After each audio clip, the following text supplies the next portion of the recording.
iGrok here. My hand was out of the picture for a second.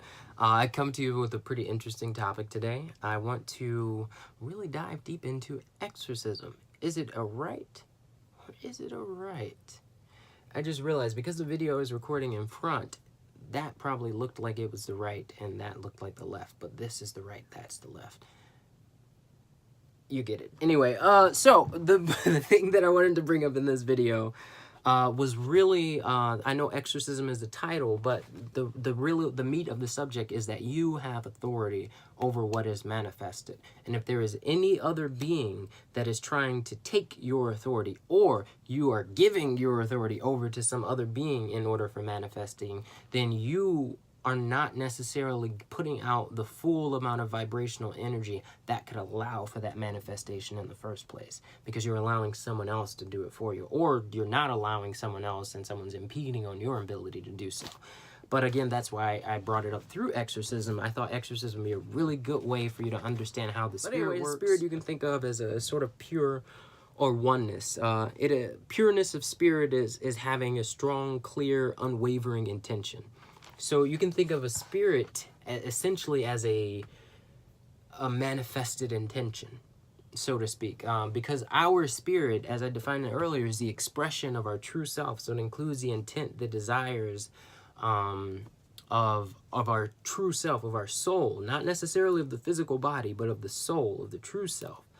And essentially, when that spirit is by itself, that spirit is complete in the sense that the spirit can no longer change, because the physical body is what allows for the manifesting within the spirit. So any changes to the spirit is necessary to go through the physical body. There's no physical body. At the very least, it's extremely difficult for the spirit to change. So that is the same thing goes to you. If I'm trying to learn something new within my religion, if I'm trying to be a better person, I can't be a better person if I keep doing the same things. If nothing changes within my physical being, my spiritual being does not change. So again, if no physical body, no change in the spirit. And that's what they mean by pureness. That's what they mean by completeness when we refer to a spirit. A spirit is pure and complete in the sense that it is no longer changing. So again, this is important when we think about demons now, because demons are also a form of spirit. Because they do not have a physical body, they are not changing. However, they can latch on to people, and that latching on to people can allow for things to be manifested within the physical realm, but it is only through a physical body. So now that that's out of the way, and our ability to manifest what is in our spirit allows us to overcome that state of lacking that the demon is in, as I've described before, that perpetual state of lacking. Humans have found themselves, I found myself in that state many a time. But again, I have a physical body, and I also have authority over what I manifest. So I can change that state, essentially. And like I said, what you can think of as pureness of spirit, if a spirit is quote-unquote pure, you can think of that as having that spirit has a strong, a clear, and unwavering intention. Whether that intention is good or bad depends solely on the spirit.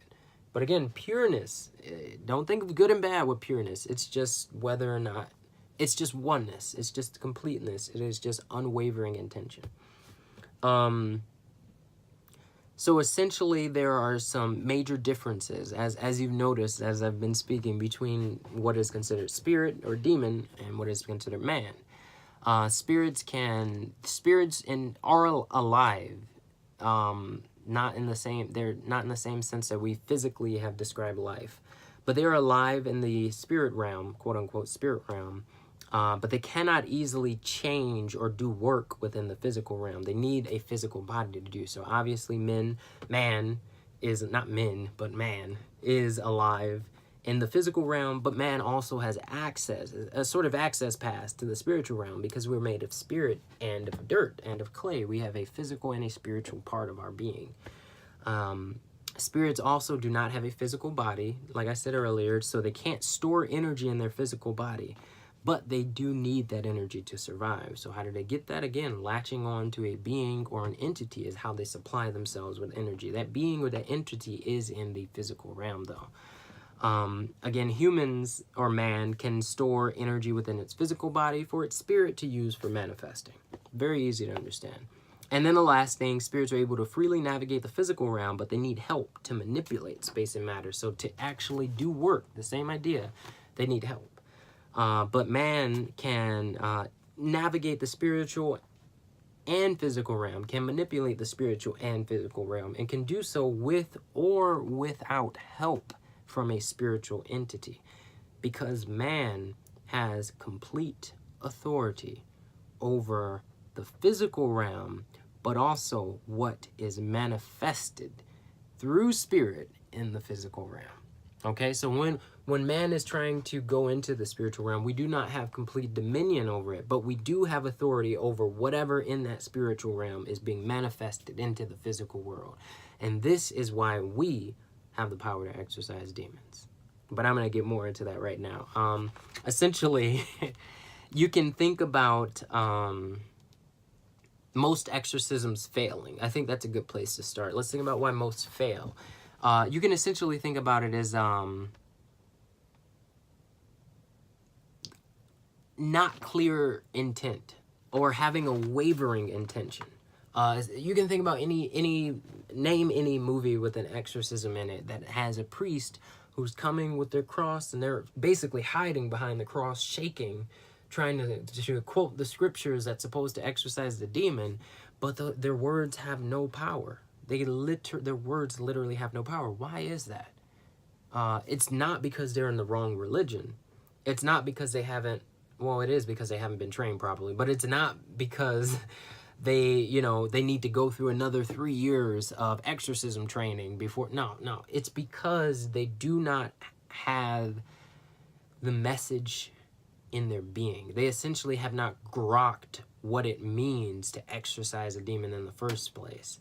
They have not grokked their own authority over the spirit. Because within their heart, essentially, I'm going to give you a little tidbit about what manifesting means. When I'm manifesting something in the spirit, my spirit, I can interact with my spirit through my mind, through my feelings, through my emotion. It gives me an idea of what my spirit is projecting out into the world. But the sort of currency of the spirit is vibrational energy.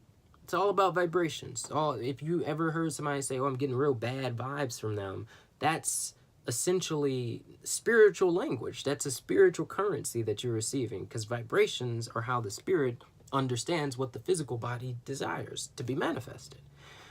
So when it comes to me manifesting anything, I have to have that in my heart, because my heart is the part of my body that beats. It's the part of my body that makes sure it's the part of my body that moves. I cannot move anything else if blood is not circulating. And essentially this heartbeat, that's the vibration.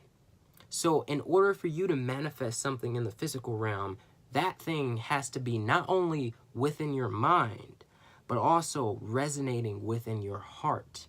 If it's not resonating here in your heart, then it doesn't matter what words you choose. Yet my vocal tract is resonating and allowing these words to come out, but my heart is not resonating with this message. I have not connected my mind. I have not infused my mind with the vibrational energy of my heart. And that is it won't allow me to manifest things, because essentially if my heart is saying don't do this, or doesn't have this in my heart, it's telling my spirit that we don't need that thing. It's saying don't manifest that, manifest what's in my heart. So if I have fear in my heart, what am I manifesting? Fear.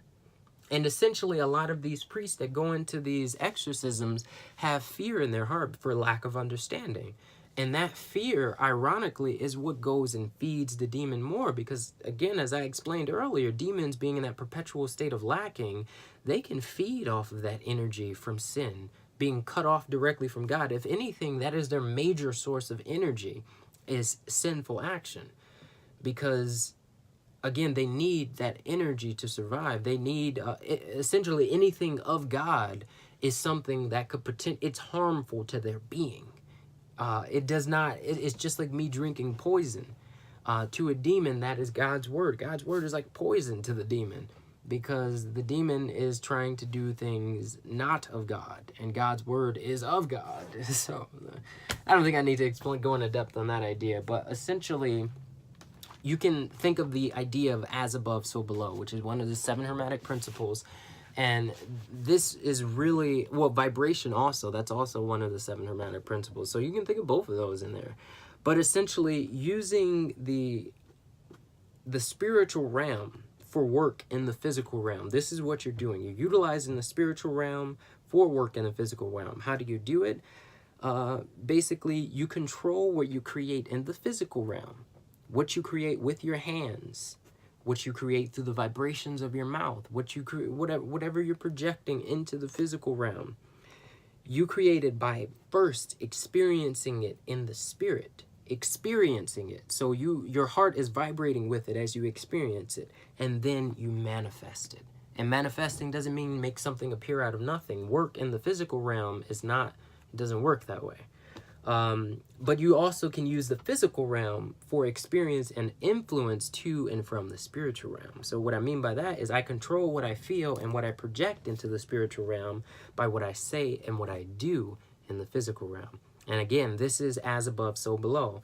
You control what you create in the physical realm. You control what you project into the spiritual realm. Now, essentially, that is more left-hand path thinking. And I'm going to give you, I'm going to make a video eventually about left-hand path, right-hand path. Essentially, the major difference is major religion versus non-major religion. But that's a very, very cut and dry. There is much more to it than that, but that's essentially what you can think of it as. A more right-hand path individual, they would utilize an exorcist or a priest or a shaman or a yogi or monk, sage, whatever it may be. They would exercise an individual or limited groups of spiritual leaders for all interpretations of spiritual experience. So it's not about the individual and what the individual experiences. It's about what what the individual interprets. It's about what the spiritual leader interprets. And what you can look at that as is essentially the individual is giving their authority over manifesting. They're spiritually projecting that authority onto that spiritual leader, so that spiritual leader, because they trust the spiritual leader to manifest what is, what they actually truly believe in, to manifest within the realms of the covenant or the contract that they are under with their spiritual being. So essentially, again, you are giving your authority over to your spiritual leader to manifest for you. But yeah, that's about all I got for today. Thank you guys for tuning in. If you liked, leave a like down below. Leave some comments. I would love somebody to leave some comments. But subscribe if you want to hear more. Thanks again.